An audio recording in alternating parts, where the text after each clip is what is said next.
Hello everyone, knowledge of science में आप सबका स्वागत है।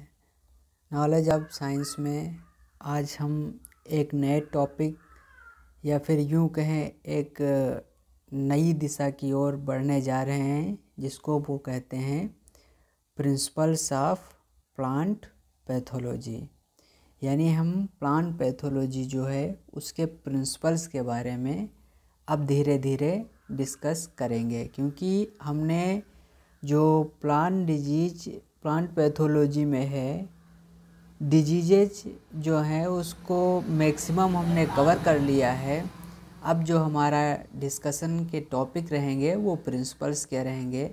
तो आज इंट्रोडक्शन के रूप में हम समझेंगे कि फाइटोपैथोलॉजी क्या होता है, इसके ऑब्जेक्टिव क्या हैं, इम्पोर्टेंस क्या है, प्लांट डिजीज़ क्या होता है और सिम्टम क्या होते हैं। तो सबसे पहले हम समझें फाइटोपैथोलॉजी। जैसे कि इंग्लिश वर्ड होते हैं, हिंदी वर्ड होते हैं, चाइनीज़ वर्ड होते हैं, जर्मन वर्ड होते हैं, उसी प्रकार से जो फाइटोपैथोलॉजी है वो ग्रीक वर्ड है। ग्रीक वर्ड जो फाइटॉन और पैथोस और लोगस से मिलके बना है। तो फाइटॉन मीन होता है प्लांट, पैथोस मीन होता है सफरिंग या एलिमेंट, जिसको हम रोग या फिर समस्या कह सकते हैं। लोगस का मतलब होता है स्टडी, डिस्कस या नॉलेज, अध्ययन करना या फिर ज्ञान प्राप्त करना। किसके बारे में? प्लांट जो डिजीज है, जो प्लांट में रोग हैं उनके बारे में। फाइटोपैथोलॉजी का जो मतलब है वो है जो प्लांट डिजीज के नेचर, डेवलपमेंट और उसके मैनेजमेंट को समझना। यानी जो प्लांट डिजीज है वो किस प्रकार से फैलता है, उसका फैलने का नेचर क्या है और प्लांट डिजीज को हम किस प्रकार से रोक सकते हैं, ये होता है प्लांट पैथोलॉजी। अब हम प्लांट पैथोलॉजी के ऑब्जेक्टिव की बात करें तो पहला होता है, इसमें हमें अध्ययन करना है to study biotic, mesobiotic, abiotic causes of disease और डिसऑर्डर। रोग हैं या फिर डिसऑर्डर्स हैं, वो या तो एबायोटिक या मीजोबायोटिक या फिर बायोटिक एंटिटी से काज होते हैं, तो उनका अध्ययन करना पहला ऑब्जेक्टिव है। दूसरा ऑब्जेक्टिव है to study mechanism of disease development by pathogens. यानी पैथोजेंस के द्वारा डिजीज डेवलपमेंट जो होता है उसका मैकेनिज्म क्या है, यानी किस प्रकार से स्पोर बनेंगे, किस प्रकार से उसमें मतलब कि सेक्सुअल स्टेज होगी, किस प्रकार से एसेक्सुअल स्टेज होगी, उस सब के बारे में स्टडी करना। तीसरा जो ऑब्जेक्टिव है वह है to study plant pathogen interaction in relation to environment. इसको क्या बोलते हैं? प्लांट और पैथोजन और एनवायरनमेंट, इन तीनों चीज़ों का आपस में डिस्कस करना। इसको डिजीज ट्रायंगल भी कहते हैं, जिसके बारे में हम आगे समझेंगे।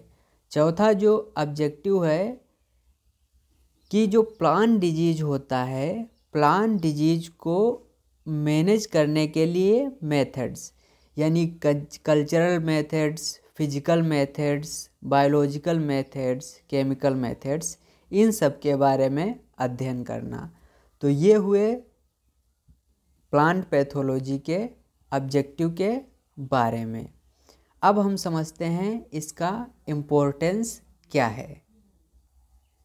अगर हमको प्लांट डिजीज और वो किसके द्वारा होते हैं इसके बारे में नहीं पता होगा तो हम अपने सर्वाइवल के लिए कैसे जीवित रहेंगे, यानी कि हम अपनी ज़िंदगी को कैसे गुजारेंगे, क्योंकि अल्टीमेटली जो ह्यूमन है वो अपने खाने के लिए, अपने कपड़ों के लिए और फर्नीचर के लिए, अपना घर बनाने के लिए अल्टीमेटली डिपेंड रहता है प्लांट के ऊपर। और प्लांट को अगर डिजीज हो जाएगा और वो नहीं बढ़ पाएंगे तो हम किस प्रकार से अपना जीवन यापन करेंगे। Millions of people over the world जो है प्लांट प्रोड्यूस है उस पर निर्भर करते हैं। अगर वो नहीं रहेंगे तो किस प्रकार से, प्लांट नहीं रहेंगे तो किस प्रकार से अपने वो खुद को सरवाइव कर पाएंगे। तीसरा जो है plant disease reduces quality and quantity of plant produce. कैसे? जैसे कि आप पोटैटो के केस में ले लीजिए, जो ब्लैक स्कर्फ या फिर वार डिजीज ऑफ पोटैटो होता है, उसमें क्या है वो क्वालिटी को पोटैटो की ख़राब कर देता है। या फिर जो वीट में बंट होता है, बंट के अलावा लूज इंसमट होता है, वो भी क्या करता है, जो हमारी गेहूं की क्वालिटी है वो ख़राब कर देता है। उसी प्रकार से अर्गट ऑफ बाजरा, उसमें भी जो ग्रेन क्वालिटी है वो ख़राब हो जाती है। तो इसका इसलिए भी महत्व है।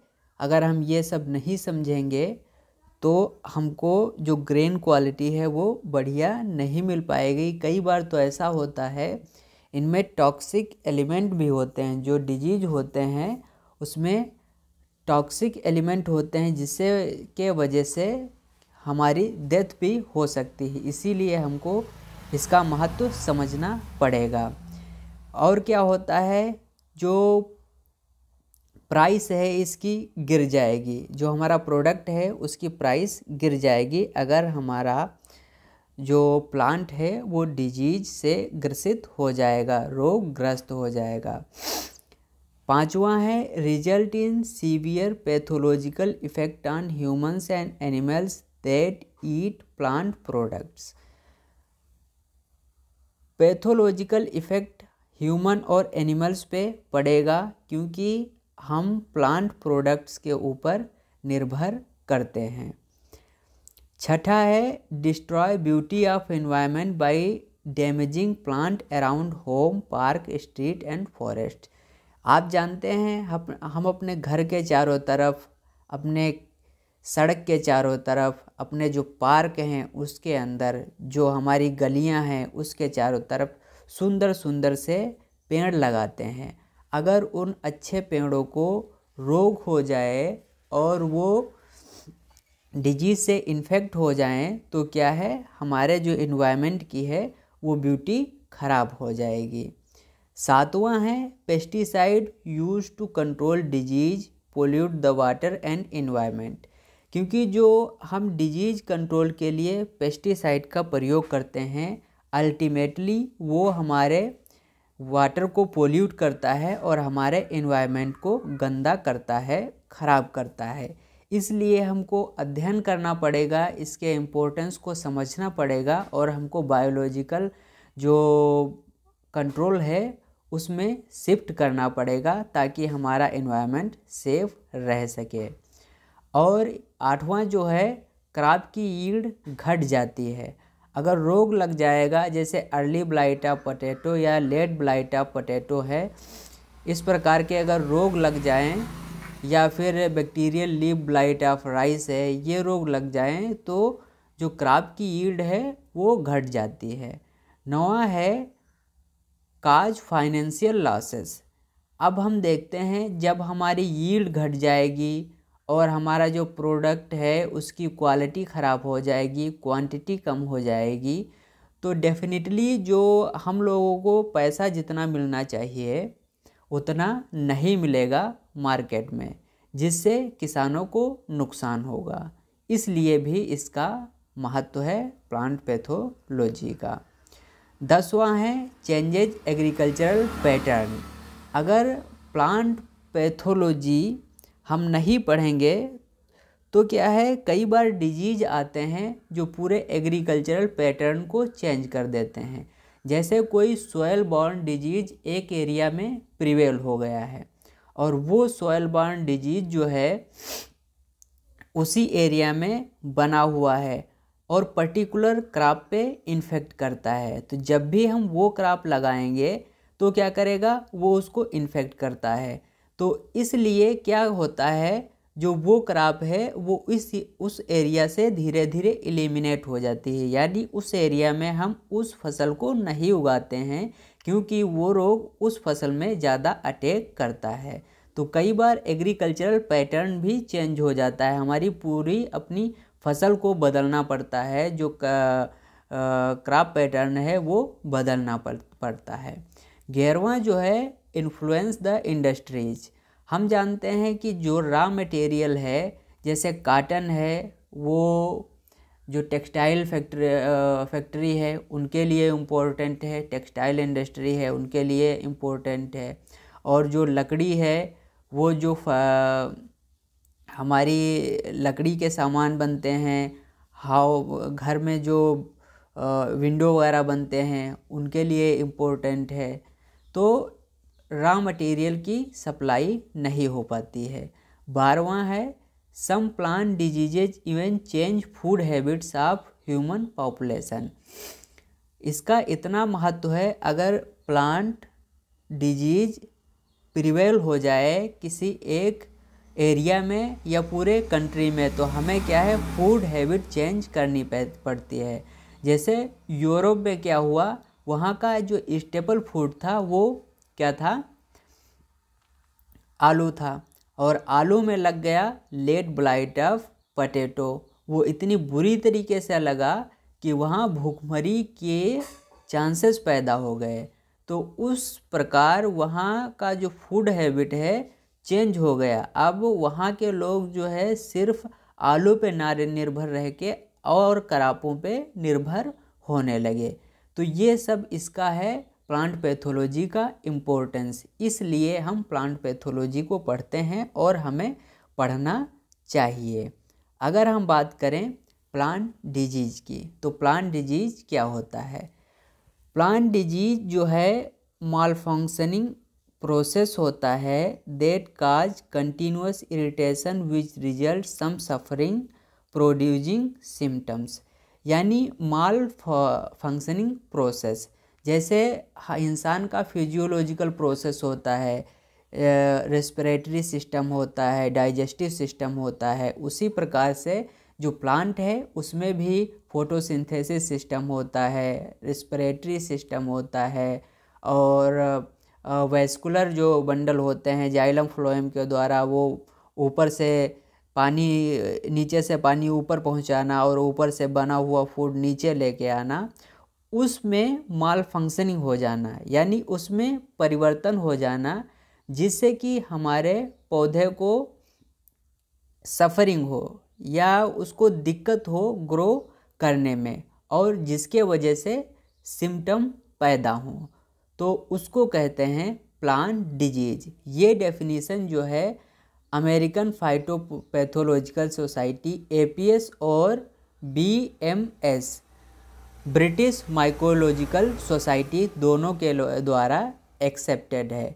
तो आप इस डेफिनेशन को लिख सकते हैं कहीं भी, अगर प्लांट डिजीज के चाहे UPSC हो या स्टेट PCS हो, उसमें अगर प्लांट डिजीज के बारे में पूछा जाए तो आप इस डेफिनेशन को लिख सकते हैं। दूसरा एक डेफिनेशन है a plant is said to be disease. एक प्लांट तब डिजीज कहलाएगा जब उसमें हार्मफुल डेविएशन होंगे नॉर्मलिंग फंक्शनल ऑफ बायोलॉजिकल प्रोसेस में।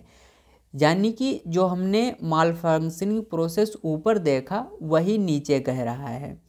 जो फिजियोलॉजिकल फंक्शनिंग है अगर उसमें डेविएशन हो जाए, यानी जैसे रिस्पिरेशन प्लांट में होता है, जैसे फोटोसिंथेसिस होता है, अगर फोटोसिंथेसिस इनहिबिट हो जाए, रिस्पिरेशन इनहिबिट हो जाए, ATP ना बन पाए, जल नीचे से ऊपर ना जा पाए, ऊपर से बना खाना नीचे ना आ पाए, तब उस कंडीशन में हम कहेंगे कि जो पौधा है या प्लांट है या हमारी फसल है वो डिजीज्ड है, यानी रोगी हो गई है।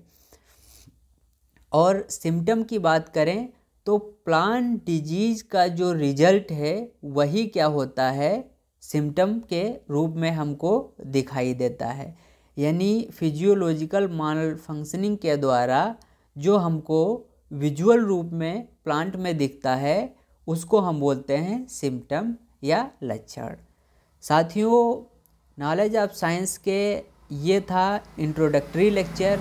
आपको कैसा लगा आप ज़रूर कमेंट में हमको बताइएगा, और मिलते हैं अगले दिन इसके टर्मिनोलॉजी के सेशन में। यानी अब हम बात करेंगे कौन कौन से टर्म सबसे ज़्यादा हमारे प्लांट पैथोलॉजी में प्रयोग किए जाते हैं। जब तक हम उनको नहीं सीखेंगे तब तक जो प्रिंसिपल्स ऑफ प्लांट पैथोलॉजी है उसका जो मतलब है वो अधूरा है, क्योंकि बार बार वो वर्ड आएंगे और हमको समझ नहीं आएगा। इसीलिए हम अब टर्मिनोलॉजी आपको बताएंगे कि किस टर्म का क्या मतलब है, अच्छी तरीके से समझेंगे। उसके बाद हम इसके हिस्ट्री के बारे में जानेंगे और फिर और आगे सीक्वेंस में समझेंगे कैसे सेक्सुअल साइकिल होता है, कैसे एसेक्सुअल साइकिल होता है प्लांट पैथोलॉजी में, ये सब कैसे चलता है, कैसे डिसेमिनेशन होता है, कैसे सर्वाइवल होता है, इन सब के बारे में हम धीरे धीरे बात करेंगे। साथियों, उम्मीद है आप आज का लेक्चर आपको समझ में आया होगा। हमें दीजिए इजाज़त। Thank you very much.